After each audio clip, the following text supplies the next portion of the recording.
il fait un procès dans un procès.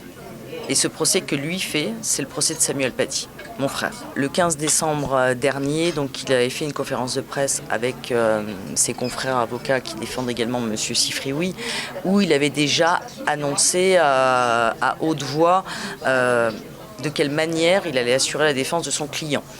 Donc, écoutez, donc, aucune surprise à ce moment-là.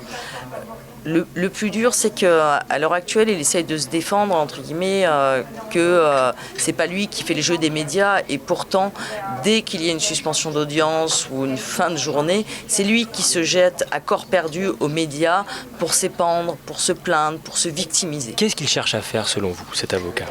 Pour moi, c'est assez clair et tout le monde est un petit peu stoïque parce qu'on a bien compris que cela ne servirait pas son client. Donc, pour moi, je pense qu'il sert juste à un projet idéologique et juste faire planer une menace globalement donc sur la présidente que s'il y a le moindre truc qu'il pourrait considérer comme un vice de forme, un vice de procédure, il y aura un pourvoi en cassation.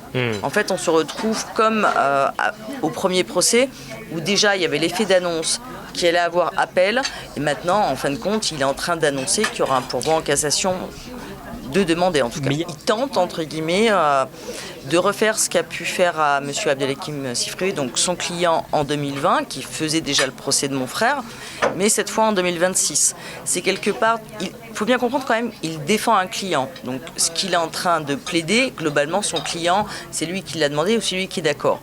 Donc il fait juste avancer une idée que M. Sifrioui avait avancée en 2020, que les profs pourraient être racistes, islamophobes.